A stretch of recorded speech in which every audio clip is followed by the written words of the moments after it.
Takže vítejte u našeho dalšího redstone návodu. Vítá vás Vouk a v tomto díle si ukážeme redstone obvod, který se jmenuje Bat Switch, redstone knowledge a také zámek si ukážeme. Takže já si tady připravím Bat Switch.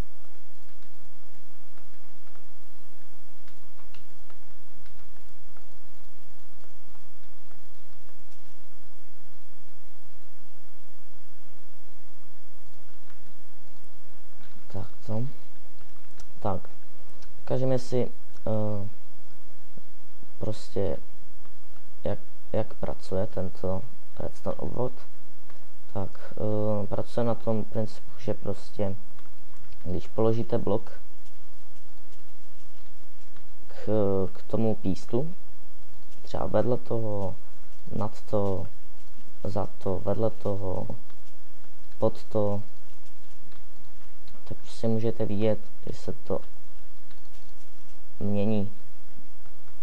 Vidíte, vysune se, zasune se. Nefunguje to ale takhle, že je to bokem k tomu pístu, protože se toho nedotýká, dotýká se prakticky jenom hranami, ale to nestačí. Musí se prostě dotýkat bokem. Sám nevím, jak prostě tento redstone obvod prostě v čem spočívá, prostě jak se aktivuje, deaktivuje a podobně, prostě nevím, jestli je to vůbec bug, anebo jak to prostě funguje.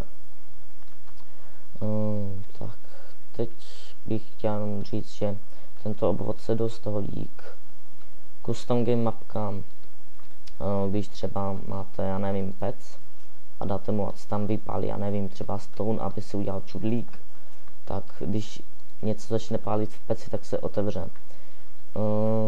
Potom prostě třeba se to nastaví, aby třeba tady byly někde písty, aby se ty písty vysunuly. Jak se to aktivuje? Písty se vysunou a on se propadne do díry. Takže k tomuhle je to dobré, tento Bat Switch.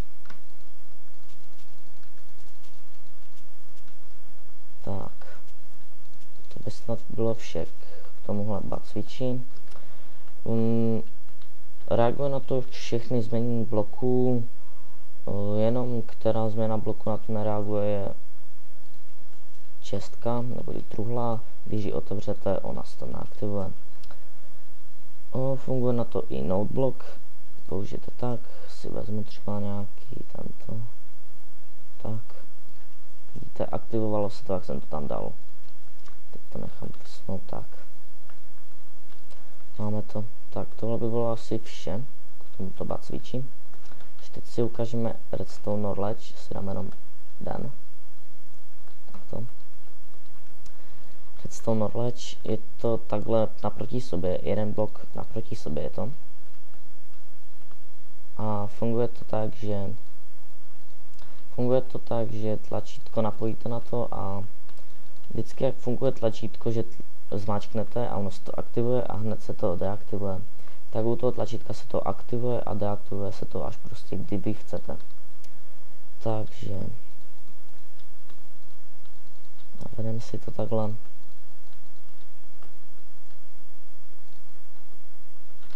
Tak střídáme stone a tady čudlík a čudlík. Tak jak můžete vidět, prostě mění se tam ty redstony, prostě se aktivují a teď se deaktivovali, prostě kdy chci, tak si to můžu udělat. Tak teď si uděláme takhle východ od těch redstoneů. Tady vidím, že mi to nevyjde, tak si to navedu takto. Asi mi to nedošáhne redstone signál, tak proto si tam hodím jeden. Tohleto. Tak. Ne, tohle jsem nechtěl. Chtěl jsem to dát píst. A tady taky. Jak můžete vidět, prostě je to aktivované tím, že jsem to aktivoval tímto čudlíkem, nejde to zas vypnout takhle, takže to musíme udělat takto. Tak se to deaktivovalo a tohle se aktivovalo. Můžete vidět. No tak, vidíte, prostě funguje to. Tak, ještě k tomuto redstone knowledge bych chtěl proknout, jakože ještě jeden způsob, jak to postavit, a to tento. není jakože složitější, ale je spíš víc bloků redstone torčů a myslím, že úplně všeho tam potřebujete. Tady máte 2 východy a přitom jste tu použili jenom 2 redstone torče. Tady máte 1 východ a máte tu prostě 2 redstone torče, čiže to je prakticky 1 násobek použitých bloků. Takže jak to funguje? Funguje to úplně na stejno. Vezmu, kliknu redstone torče, tady to aktivovala, tady se deaktivovala.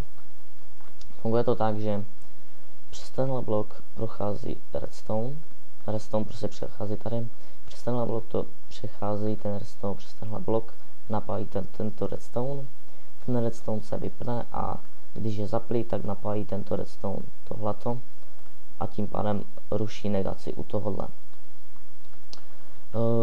Až se tím, že tady zmáčknu tohle tlačítko, tak tím pádem se prostě hodí do negace tady tohleto, tím pádem se tady tohle zase, tenhle redstone zase zapne. Tím pádem tenhle redstone furt bude fungovat. Tady máme východ a můžeme si tu hodit negaci, jak chceme, aby buď, jestli to chceme, aby to bylo zaplé na to, aby se to, když to zapneme a aby to bylo zaplé, anebo když chceme, aby to se zaplo a to se vyplo, tak to nedávajte negaci. Tak, teďka ještě k tomuto, jak udělat tady, jak udělat reset. Tak to je jednoduché, stačí to navést takto, tlačítko, no tohle reset, tam sledujete tento, no.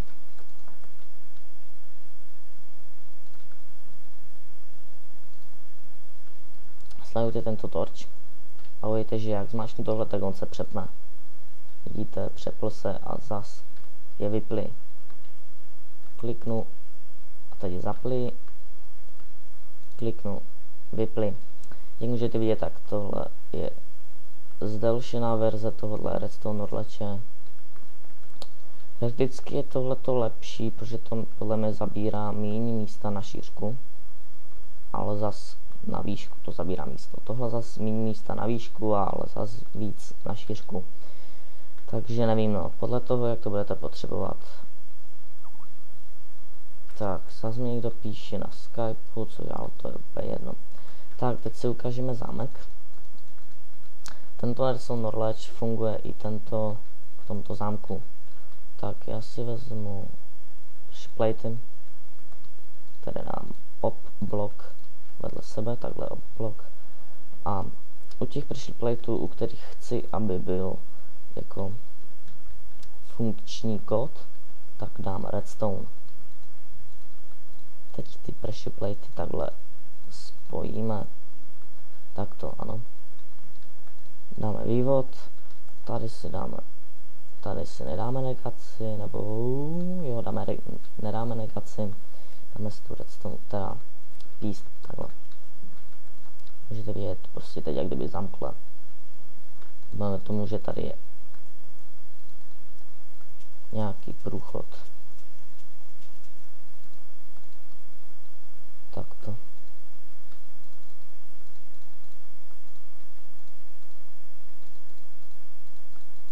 Dáme tomu, že tady je nějaký průchod, ale nemůže projít, protože to zamkle musí vyťukat kód. Dobrá, tady tak si dáme kód. Samozřejmě ten, kdo se dobývá k vám, nezná kód. Tak dát takhle. Kód špatně. Zkusí úplně všechny. Jestli to půjde. Samozřejmě se to vysunulo a zasunulo, ale to je jenom menší bug. No, nevím, jestli je to menší bug, ale je to tak. Prostě se to vysunulo a zasunulo. Vezme všechny ty, zase se to vysunulo, zasunulo, ale furt je to zasunuté. Tím pádem zavřené. Tím pádem musí vyťukat správný kód a tento půjde a má východ. Tak vidíte, je to super, dobré teď. Tak tohle by bylo vše k dnešnímu redstone návodu.